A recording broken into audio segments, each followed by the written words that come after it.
Welcome to the Great Detectives of Old Time Radio. From Boise, Idaho, this is your host, Adam Graham. If you have a comment, email it to me, box13@greatdetectives.net.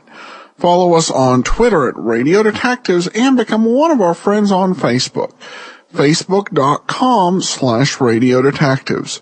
Well, before we do get started, I want to let you know today's episode is brought to you by the financial support of our listeners, and you can support the show over at support.greatdetectives.net.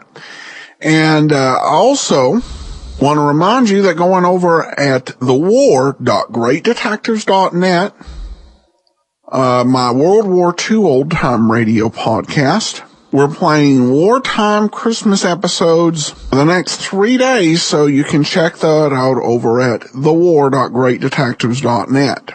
Now it's time to go ahead and take a listen to The Laughing Matter, Parts 1 and 2. Since we're resetting a bit, these episodes, I should say, are from June 11th and 12th of 1952. From Hollywood, it's time now for... Johnny Dollar. Ed Renser, Johnny, Union States Casualty Company. Oh, hi, Ed. I heard you were trying to reach me. Yes, indeed. A plane leaves in 2 hours. For where? Ensenada. It's a port on the west coast of Mexico, south... Yeah, I know, Ed. I know. I've been there. Well, but what do you... Charlie Burton is down there, Johnny. You know, the big nightclub TV comic. You know, good old, lovable, boyish Charlie? I've seen his show. Who hasn't? Really keeps you screaming, doesn't he? Oh, he is a killer. Eesh. So what do I do? Go out there and scream it up for him? You go out there and keep him alive. Someone's threatened to murder him. One of his audience, maybe? No, wait, Johnny. This is no laughing matter. Anything happens to Charlie Burton, I cut my throat. Hey, you really do like his show. We're carrying $500,000 worth of insurance on that boy.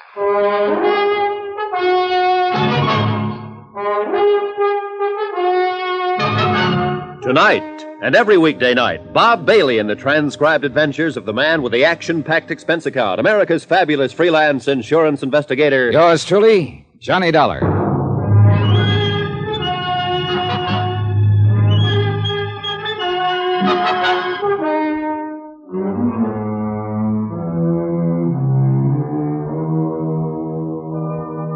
From Special Investigator Johnny Dollar to the Home Office, Union States Casualty Company, Hartford, Connecticut. The following is an accounting of expenditures during my investigation of the Laughing Matter. Item 1, $221.50. Transportation by scheduled airline to San Diego, incidentals there, and charter plane for a flight 80 miles south into Mexico. To Ensenada.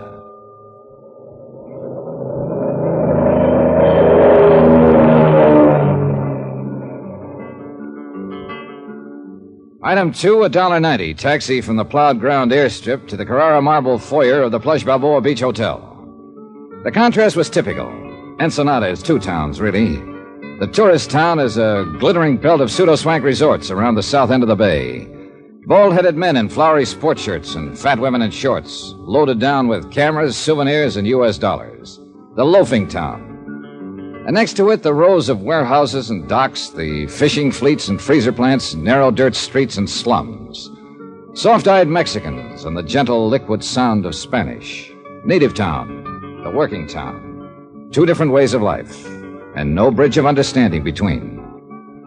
The executive producer of the Charlie Burton Show, a man named Frank Maltz, was in my room 5 minutes after I checked in. Glad to know you, Mr. Dollar. He was probably in his middle 40s, but looked older, haggard, pressured, a little battered around the edges. He might not have his ulcer yet, but he was sure working on one. Didn't waste much time getting here. Well, that phone call of yours got them pretty upset back there in Hartford. I meant for it, so too. I get it. Have you called in the local authorities, Mr. Maltz? No. Why not? It wouldn't have done any good. Charlie'd have blown his top and had him thrown out. Good old lovable Charlie? Yes. He doesn't know you phoned Hartford. No, he'd have stopped me if he'd known. Why? Does he want to die? Oh, he says he's had murder threats before, crank letters. He wouldn't take it seriously. But you do, is that it? I didn't figure it was up to me to decide. As I understand it, Mr. Maltz, there was a note of some kind slipped under Burton's door. That's right. Well, tell me about it, will you? All right, yesterday evening, after we came back from shooting some scenes around the bay, we went to our room, shower, clean up for dinner. You know? When Charlie started to leave his room, he saw the note. Where is his room? Fourth one down on the terrace to the left. All our rooms open onto this same terrace. Do you still have that note? No. Charlie tore it up after he read it. Did he show it to anybody? Yes, to me. It was on stationery from the hotel here. It was in pencil and crudely printed. Remember the wording? Oh, yes. It said, "Only the gods are immortal, Burton. As you'll soon find out, you'll never leave Ensenada alive." Kind of an odd way of putting it. I thought so myself. Know anyone who might use that style of phrasing? No, I'm afraid not. All right. What else, Mr. Maltz? Nothing else. Those are the facts. Anything happened since the note? Not as far as I know. Burton could be right, of course. The whole thing may be a hoax. Yeah, maybe, but that's for you to decide, not me. Who do you know who might think they had a reason to kill him? Aha. I think I'll let you form your own conclusions on that. No, thanks, Mr. Maltz. That's very thoughtful of you. All right, I'm sorry. I realize I haven't given you much to go on. Practically I nothing. can't help it, Dollar. That's all I know about it. I see. Well, talk to the others. See what they know about it. Others? Well, I was thinking mainly of Gloria Dale and Al Schreiber. And there's Charlie himself, of course. Suppose you brief me on those other two. All right. Gloria Dale's the feminine lead. Oh, yeah, I've seen her on TV. Yeah, probably. She's been with the show for 3 years. She's in her late 20s. She's single. She's gorgeous. She has a terrific sense of comedy. Well, how does she get along with old, lovable Charlie? Good question. Maybe she can give you an answer to it. All right, I'll ask her. And who was that other one you mentioned? Al Schreiber? Yeah, he's a young newcomer. He's been with the show 6 months now. A real talent, if he were ever given a chance to show it. Why isn't he given a chance? Because on the Charlie Burton show, my friend, there is one and only one star, namely... Good old, lovable, boyish Charlie Burton. Oh, you've been reading the press release. Well, as a matter of fact, I have. All right, who else? No, that's all. At least all that mattered. The camera crew, the technicians who were sent up from Churubusco in Mexico City, they never heard of Charlie Burton before. And we haven't had much of any contact with anyone here in town. Now, I think that note was written by somebody right here in the family. That's another reason I sent for you instead of the local police. Just why did you send for me, Mr. Maltz? What do you mean? How do you feel about Charlie Burton? Haven't you guessed? More or less, I think. Well, I'll spell it right out for you, Mr. Dollar. I hate his guts. And what do you care whether he's murdered or not? Care, I'd get roaring drunk to celebrate it. And yet you're the one who phoned an SOS to Hartford. Well, sure. If Burton does get it, I want an expert around. Somebody will tag the right party for the crime. A matter of justice. Is that it? Why not? Oh, because it's usually just a word people talk about. What they really want is to win. Ah. Is that what you want, Mr. Maltz? Very funny. You ought to go on television. No, I'm waiting till they perfect it. I feel the same way about murder. So the legend of lovable Charlie was starting to crack. One person at least didn't love him, Frank Maltz, his executive producer. And there was something else besides hate in Frank Maltz's eyes, a weariness or bitterness, something I couldn't quite place. I filed the thought for the moment, took time to shower and change, and went looking for another pair of eyes, a prettier pair. And I found them, alone on the terrace with their owner. They were turned toward the west, toward the last golden edge of the sun as it sank into the Pacific. They were big and blue. Very lovely. Hello there. How are you, Miss Dale? I'm Johnny Dollar. I just got in from Hartford, and I've been talking with Frank Maltz. Oh, you must be with the advertising sponsor. No, I'm an insurance investigator. Huh? Yes, I'm here in regard to that threatening note that Mr. Burton received. Oh, that. You've heard about it, then? Oh, we all heard about it. Interminably. From Burton, you mean? Who else? Oh, he paced and posed and beat his breast. He wept and stormed and shouted at us. Harangued, accused, and monologued us. Our base ingratitude after all he'd done for us. Done to us, he should have said. That one of us, a viper in his bosom, should stoop to such a practical joke on good old luck. If it was a practical joke, what are you doing down here? You think it was a joke, Miss Dale? I don't, but Charlie himself... Do you mean somebody really meant that threat? Maybe. Well, what do you know? Any idea as to who might have written it? Sure. Anybody who knows him. Is he that bad, actually? Mr. Dollar, you've heard the expression, horrid old man. Yeah. Well, if Charlie Burton worked for years to improve himself, really tried, eventually he might lift himself up high enough to be a horrid old man. Well, if it's like that, why do you stick around? Why do I? Because I signed a contract last year during an emotional crisis. And it's got 2 more years to run. Break it. Breathe a little clean air for a change. I'd be dead professionally, and that's about all I've got in life now. Professional career, such as it is. Same thing apply to Frank Maltz? Yep, contract. Executive producer is just a title. The Charlie Burton show is owned by Charlie Burton, lock, stock, barrel, and the souls of the employees. Something of a dictator, huh? Egomaniac. He's a pre-adolescent paranoid with the ethics of a rattlesnake and the jealous instincts of a Turkish harem master. Oh, forgive me, Mr. Dollar. I had that line in a play once, but it still fits him. Tell me the truth, Miss Dale. Did you write that note? I'm a female comic, Mr. Dollar. So? So who can write? Gloria. Out here, Al, on the terrace. Al Schreiber, have you met him yet? No, but I've got him on the list. That may turn out to be quite a list before you're through. Downstairs bar at 7, honey. That's what you said. Downstairs bar at 7. Yeah, I know. I'm going in and change right now. Al, this is Johnny Dollar, Al Schreiber. Hello, Al. How are you? Glad to see you. Mr. Dollar's an insurance investigator. He's here about that murder threat Charlie got. You mean that note was for real? Could be. Well, happy days. Baby, there's hope for us yet. Careful, Al. Mr. Dollar's making a list. Sweetie, I'd be proud to confess. Only I didn't think of the idea, and besides, I'm a coward. Did either of you actually see that note?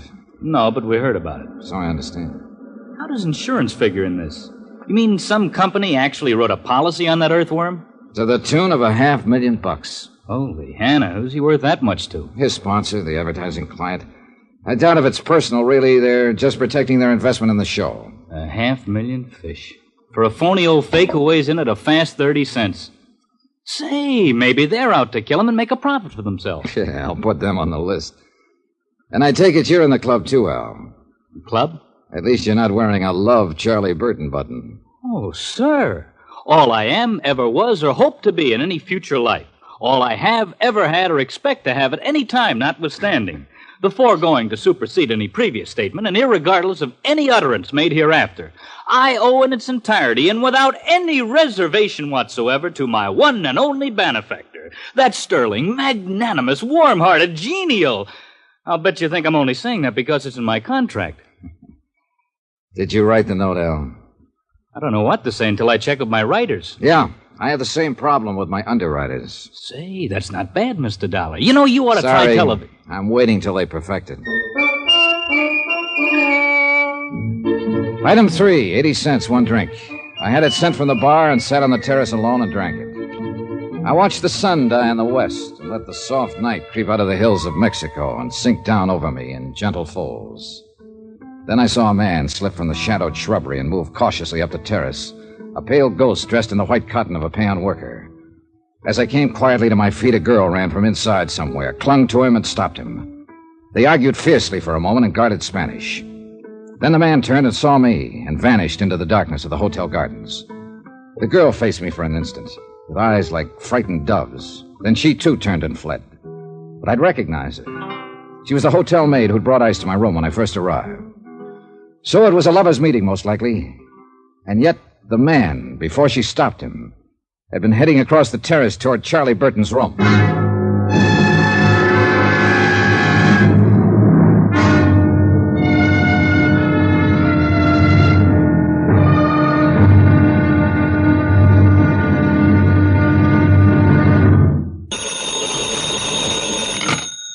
Johnny Dollar. This is Charlie Burton, Mr. Dollar. Oh, yes. Was hoping you'd come out of seclusion. Seclusion? I arrived in Ensenada at 4 o'clock this afternoon. It's now 10 p.m., and I still haven't been able to see the man I'm supposed to protect. I did not invite you here, Mr. Dollar. I do not need any protection. Well, my insurance company doesn't agree with you, and they've got $500,000 riding on your life. Look, my life has not been threatened. That note was a mere bit of buffoonery perpetrated by one of those nearest and dearest to me. One of those to whom I have unstintingly devoted my entire... knock it off, Burton. I know the good old lovable Charlie legend, and I've seen your TV show. Well, naturally. Look, are you going to talk to me, or do I wire my company to cancel your policy and notify your sponsor that you've refused to cooperate with us? Mr. Dollar, you may come down to my room in 10 minutes. I'll be there in an hour, Burton. You wait on me for a change.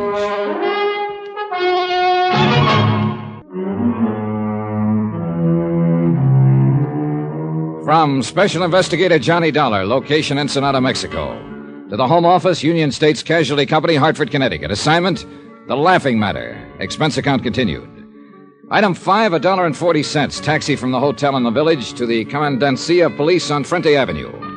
I wanted a rundown of one of the maids at the hotel, a girl named Velena Morales. I'd seen her on the hotel terrace shortly after dark near Charlie Burton's room. Seen her arguing with some man who'd managed to slip away from me in the darkness. Captain Peral said he'd check with me later and politely avoided asking what it was all about.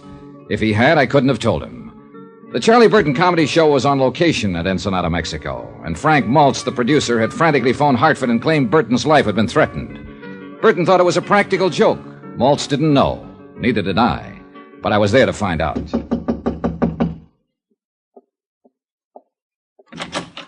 Hiya. You are Mr. John Dollar, I assume. You couldn't assume any corrector. Mind if I come in? By all means, do. Thanks.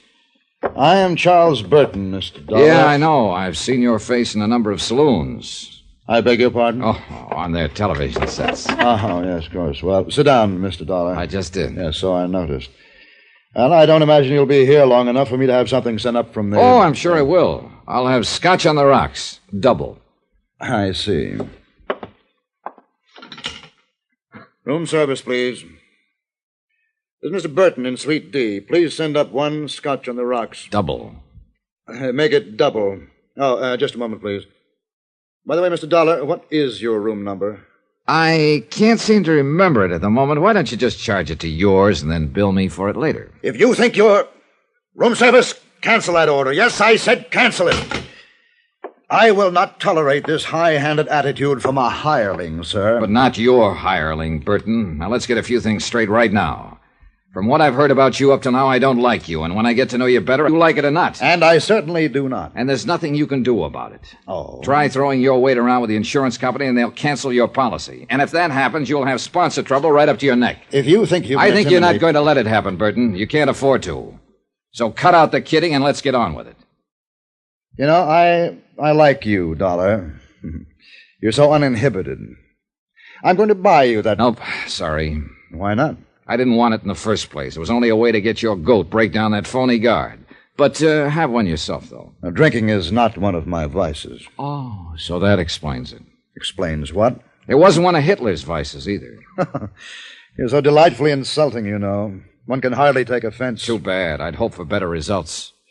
Would you mind telling me just who exactly is responsible for this prejudiced opinion you have of me? Well, as I remember, it was fairly unanimous. As I know, you talked to Frank Maltz. Maltz, of course, is bitter because he hasn't been given complete control of my show. Or any control, the way I hear it. As long as it's the Charlie Burton show, Mr. Dollar, Charlie Burton intends to run it. Only the gods are immortal. Isn't that what the murder threat said? I'll get to that. Then there's Gloria Dale, my leading lady. Dear Gloria. I suppose she told you I've treated her very badly. Practically forced her to sign a contract that pays her several $1,000s a week. A hideous fate, actually. It could be. And Al Schreiber? Did he mention the fact that I took him out of a 40-a-week burlesque house and taught him the subtleties of high-class, big-time comedy? Things that I had spent a lifetime perfecting. Look, Burton, if you're trying to convince me of your fine, sterling character, forget it. It's irrelevant. I'm here because... You're here because of that note, and that's exactly what I'm getting at. You think it was written by one of those three people, don't you? Right. Well, I agree with you. But you also take the threat seriously. I don't. Why not? Because not one of them has any reason to kill me. Yes, I know how they talk. They're underpaid, overworked. The boss is a tyrant. They hate him, the same old patter. And that kind of talk never leads to murder, Mr. Dollar. Yeah, you've got a point there, I guess. That note was pushed under my door yesterday as a crude attempt at a joke. Nothing else. Then Maltz lost his head and had you sent down here from Hartford.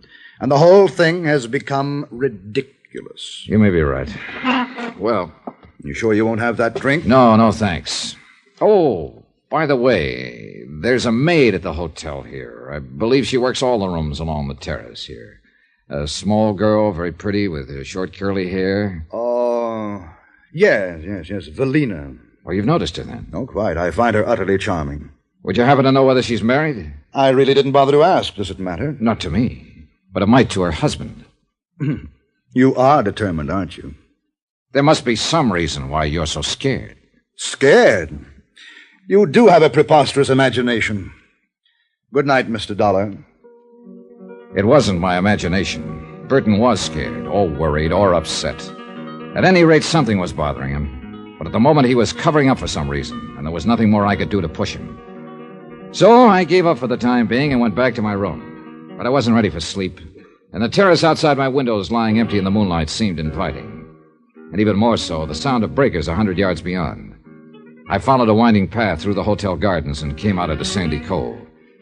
And there I found her, Gloria Dale, sitting on the sea-worn rocks by the water's edge, with a bottle beside her, getting quietly drunk.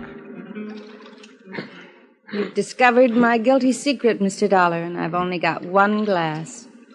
It's that or the bottle. I'll share the glass with you, if it's all right. Sure. There you are. Thanks. Here's to the moon, people. They seem real close tonight, don't they? Yeah, they'll be dancing out there in the water by midnight. I think you're as crazy as I am. Crazier. You're not even in the same league. I'm glad you came. I go sort of nuts on moonlit nights by myself. Hey, what happened to Al? Weren't you two together? I sent him off to bed. He gets a little wearing sometimes. He's real gone on you, isn't he? I guess so. And you? He's a good guy. I like him a lot. He's fine, but... But no click, huh? No click. Here's to better clicks. Hey, easy, kid. You're drinking it straight, you know. Help yourself. What are you trying to do to yourself, Gloria? Learn to forget. Forget the emptiness, the hollowness. There's nothing in me anymore. Except the hate, of course. There's plenty of hate. For Charlie Burton? For Charlie Burton. Do you hate him enough to kill him? You've always got your eye on the ball, haven't you, Mr. Dollar? More or less. Would you like to tell me about this emptiness? No, I don't think so. All right. Why not, though? It's the edge of the land and the edge of the sea. And you're from the moon, and you'll go back there at dawn. So why not? Here's to the moon. It makes people crazy. Hey, save half of that one for me. Oh, sure. Here you are. Yeah, just leave it there. So?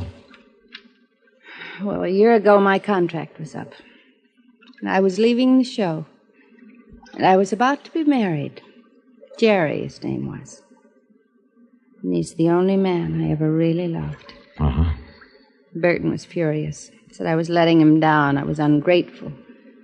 But he couldn't stop me because my contract was up. And one morning I got a note from Jerry.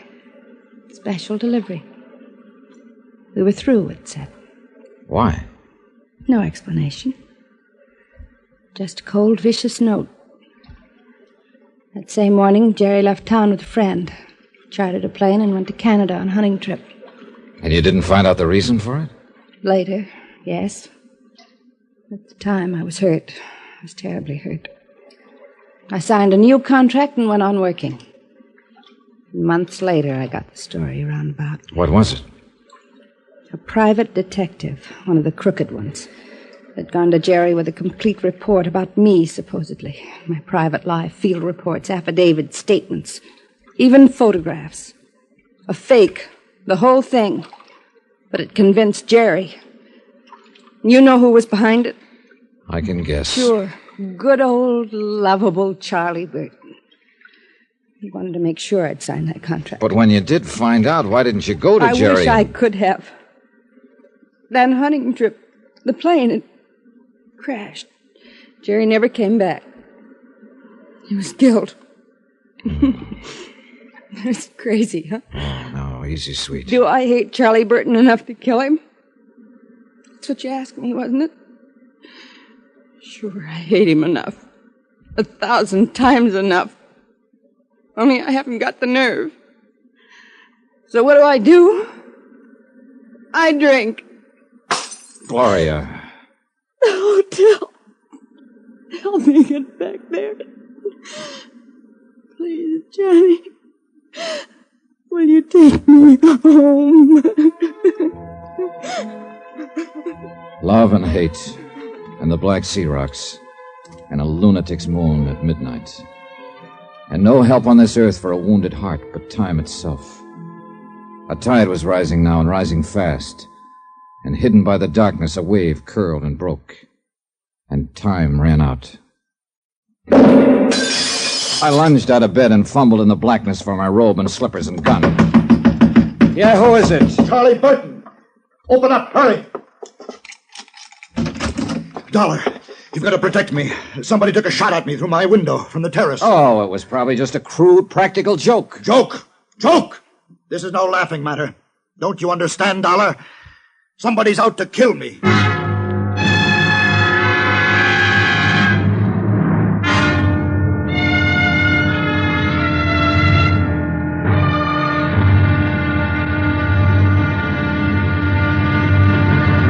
Now, here's our star to tell you about tomorrow's intriguing episode of this week's story. Tomorrow, a thickening web, clinging and sticky. But one of the flies pulls free by using a gun. Join us, won't you? Yours truly, Johnny Dollar. Yours truly, Johnny Dollar, starring Bob Bailey, is transcribed in Hollywood. Written by Les Crutchfield, it is produced and directed by Jack Johnstone. Be sure to join us tomorrow night, same time and station, for the next exciting episode of Yours truly, Johnny Dollar. Roy Rowan speaking.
Welcome back. Well, a powerful performance by Virginia Gregg there. And really, all the actors have done a great job of creating compelling characters slash suspects who could reasonably have a motive. The question about television raised a couple of times, and I think it may end up being raised a few more times before this series is over, is a bit of an inside joke.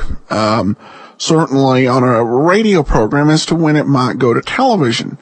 Johnny Dollar did not actually end up airing on television, though they did attempt a pilot. Blake Edwards, who wrote some of the scripts under John Lund, directed, and character actor William Bryant actually starred in the show. Did not work out, though. All right, well, that'll do it for today. We will be back on Tuesday with our last episode of The Amazing Mr. Malone, and we'll have a new show next week, so be sure and join us back there for that. In the meantime, send your comments to box13 at greatdetectives.net. Follow us on Twitter at Radio Detectives and become one of our friends on Facebook.